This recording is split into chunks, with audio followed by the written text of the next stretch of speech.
magnifique. Monsieur le Président, alors on m'a bien affirmé le fait que votre pays, qui est la République populaire de Bénin, est un pays de grande démocratie et est un pays de stabilité. Et pour permettre le développement du pays, alors il faut aller plus loin au niveau de la modernisation agricole. Et moi, de mon côté, j'ai déjà visité plus d'une trentaine de pays africains, mais c'est ce que je répétais toujours, c'est d'accorder plus d'importance à l'agriculture pour le développement du pays.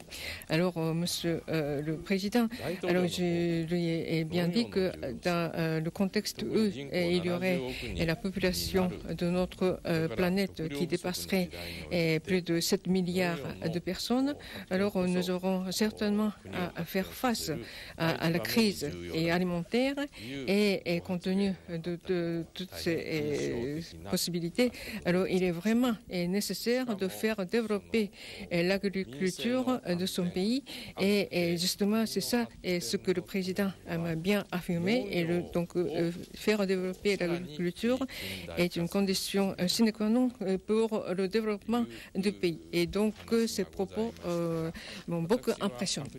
Avec l'Association pour le développement de l'Afrique qui a offert une réception à la délégation béninoise, le président Boni Yayi a plaidé pour le rapprochement du Japon et de l'Afrique, un mariage qui va, selon le chef de l'État, changer fondamentalement le monde. L'Association pour le développement économique de l'Afrique que vous présidez, vous êtes le bras séculaire de la TICAD. La TICAD est perçue pour nous comme étant l'instrument qui doit nous permettre de mutualiser la richesse du Japon, la richesse de l'Afrique.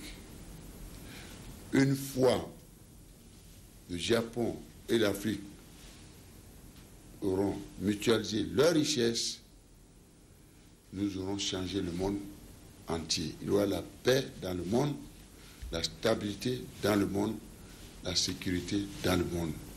C'est pourquoi pour nous, nous nous préparons à rehausser de notre présence la 5e édition de la TICAD, 20 ans après le lancement de sa première édition en 1993. Pour nous, ce mariage va changer fondamentalement le monde entier. L'Afrique sera aux côtés du Japon pour son grand retour au Conseil permanent de sécurité et le renforcement de son rôle dans les institutions, son pouvoir de décision dans les institutions qui gouvernent le monde.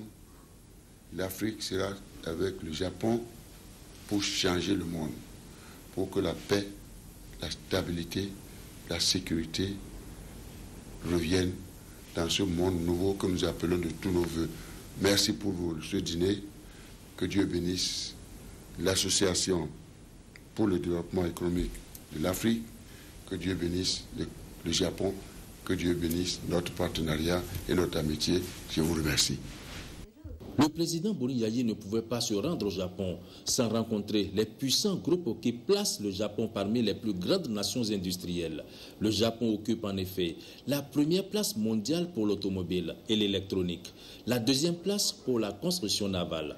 La robotique est une des grandes forces de l'économie japonaise. 410 000 des 720 000 robots industriels se trouvent au Japon. La compagnie Olympus, qui a fait don de 5 microscopes de précision au CNHU de Cotonou, a envisagé la possibilité de fournir du matériel dans les domaines de la santé et de l'éducation. Au préalable, c'était une requête pour la réparation d'un endoscope au Bénin. Et on lui a demandé de réparer l'endoscope qui était utilisé dans un hôpital béninois. Mais c'était beaucoup plus complexe. Il s'est renseigné, mais c'était beaucoup plus complexe.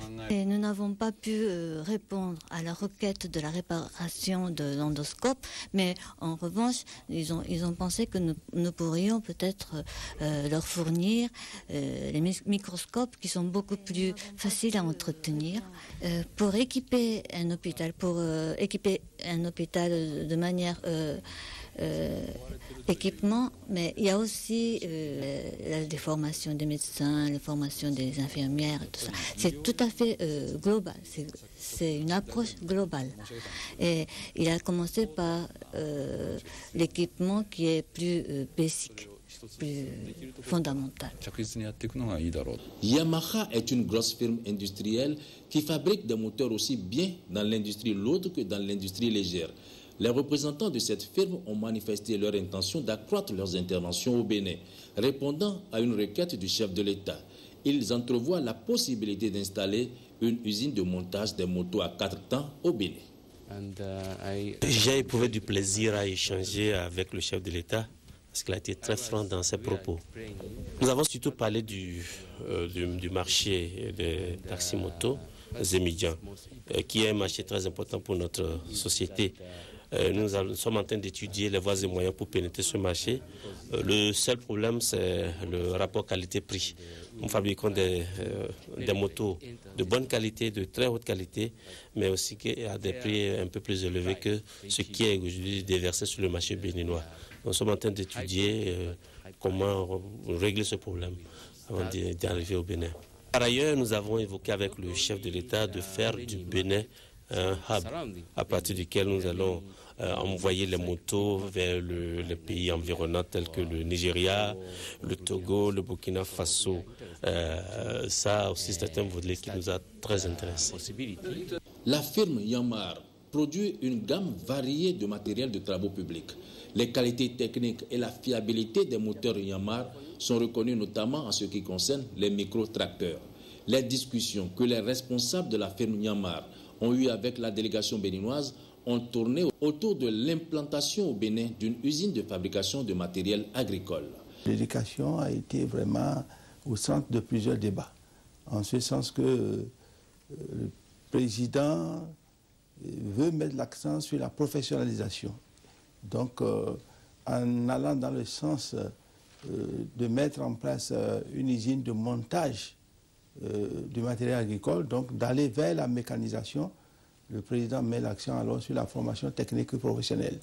Donc les machines qui seront montées très bientôt vont permettre à nos lycées techniques agro-pastoraux, à nos centres de formation professionnelle de disposer des engins performants qui vont permettre à nos apprenants d'être initiés en tenant compte de l'évolution de la technologie moderne. C'est-à-dire donc que le problème de l'emploi passe nécessairement par la formation. Et nous ne pouvons pas former les gens, des apprenants sur du matériel dépassé.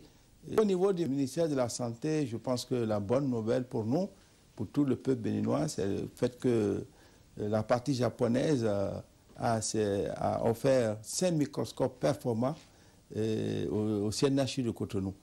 Ce qui nous permet aussi, au niveau du système éducatif, en passant toujours par les mêmes donateurs, d'essayer d'acquérir des microscopes aussi pour nos ateliers, nos salles de laboratoire en vue de renforcer la série C et D. Donc, au niveau de la santé, c'est un acquis. Les 5 microscopes seront remis au CNHU et l'éducation aussi va en profiter à travers les mêmes donateurs pour que nous puissions équiper nos laboratoires en vue de renforcement des séries C et D qui tendent à disparaître. Donc, en un mot, le système éducatif sort grandi de cette visite d'État.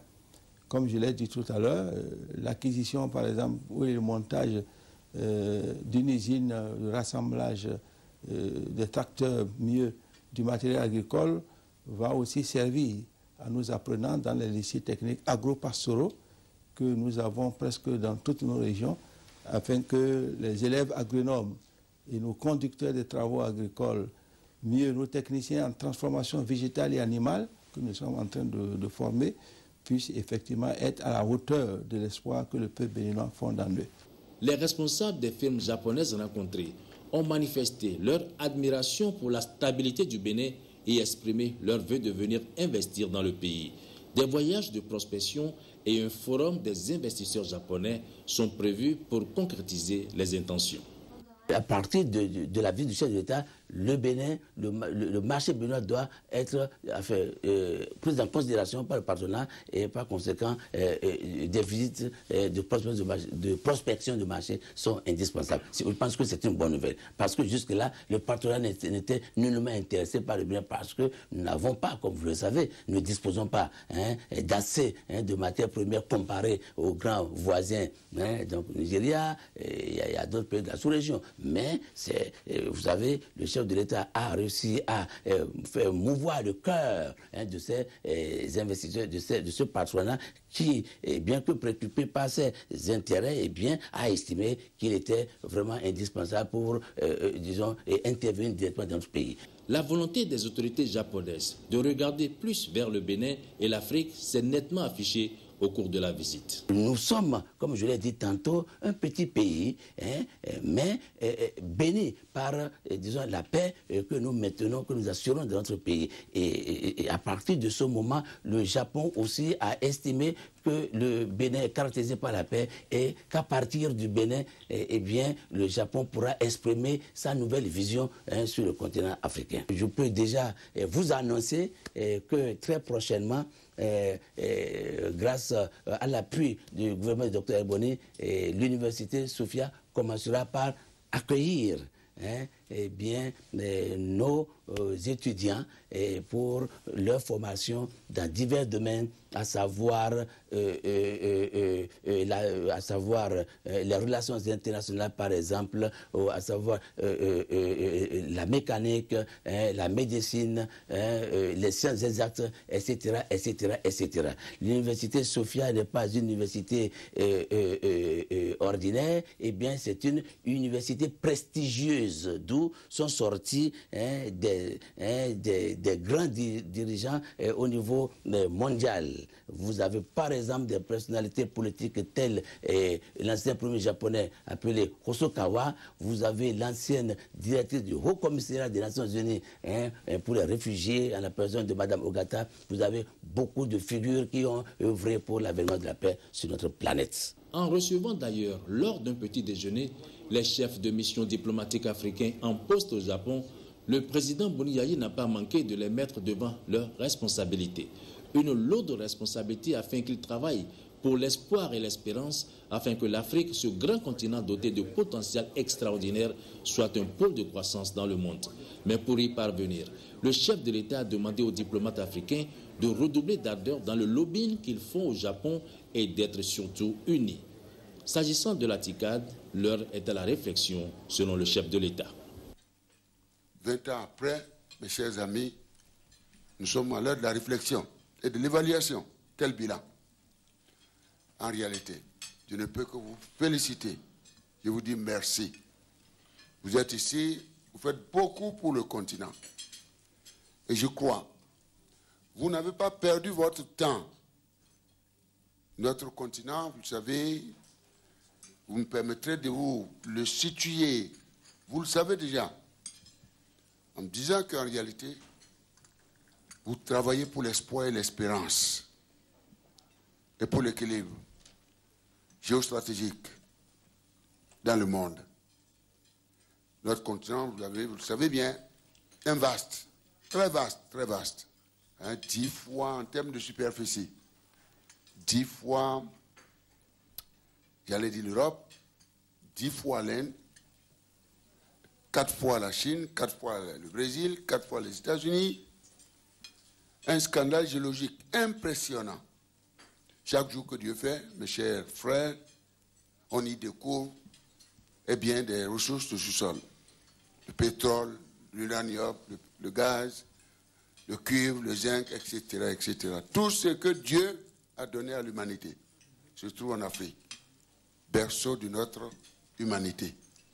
Donc, nous ne pouvons pas être surpris. En plus de cela, l'année 2050, le continent est parti pour être le premier continent le plus peuplé du monde. avec plus de 2 milliards d'âmes. Avec cette particularité, 70% sont des jeunes de moins de 35 ans. S'ils sont professionnalisés, formés, eh bien, à mon avis, constitueront une source d'espoir et d'espérance. Je vous le dis pour que vous puissiez redoubler d'efforts dans le lobbying que vous êtes en train de faire dans ce pays que vous connaissez mieux que moi, mais qui se bat, qui constitue un modèle, une référence. Troisième puissance économique mondiale. Semble-t-il, moi j'ai toujours dit, revoyons les chiffres, requestionnons les statistiques. Après les États-Unis, après la Chine, le Japon arrive, mais du point de vue des réserves de change, nous allons ouvrir des débats. Hein? Mais nous savons qu'effectivement, c'est un pays qui a connu beaucoup de difficultés sur le plan, disons, j'allais dire, des calamités, du point de vue, son positionnement. Mais c'est un pays qui a eu la chance d'avoir ses citoyens très patriotes, attachés au travail bien fait. Très, très patriotes, nos amis japonais, que j'adore infiniment, et qui se débrouillent, et qui savent pouvoir compter sur leur propre force pour absolument prendre leur place au Conseil des Nations. C'est pourquoi je vous prends très au sérieux parce que, eh bien, vous savez de quoi il s'agit. Je voudrais vous dire, chers amis douaniers, vous avez passé quelques messages qui sont les nôtres. L'Afrique se prend au sérieux, je vous supplie. J'aimerais que vous en finissiez définitivement avec l'afro-pessimisme. Ce n'est pas le moment. Il y a eu des débats, c'est les théoriciens, les universitaires, il faut les écouter aussi de temps en temps, mais il faut leur dire de revenir sur terre. Et l'Afrique, berceau de l'humanité, jouera très prochainement le rôle qui est le sien, du point de vue en tant que pôle de croissance, de création de richesses, pour entraîner le monde entier. Les signes sont en train de se faire voir. Naturellement, il y a un certain nombre de préalables. Le premier, vous en avez parlé. La question de la paix, la stabilité et la sécurité de notre continent. La paix, la stabilité de notre continent. Cette question n'est plus négociable. J'ai eu l'occasion de laisser mon message à mes chers collègues à Addis Abeba.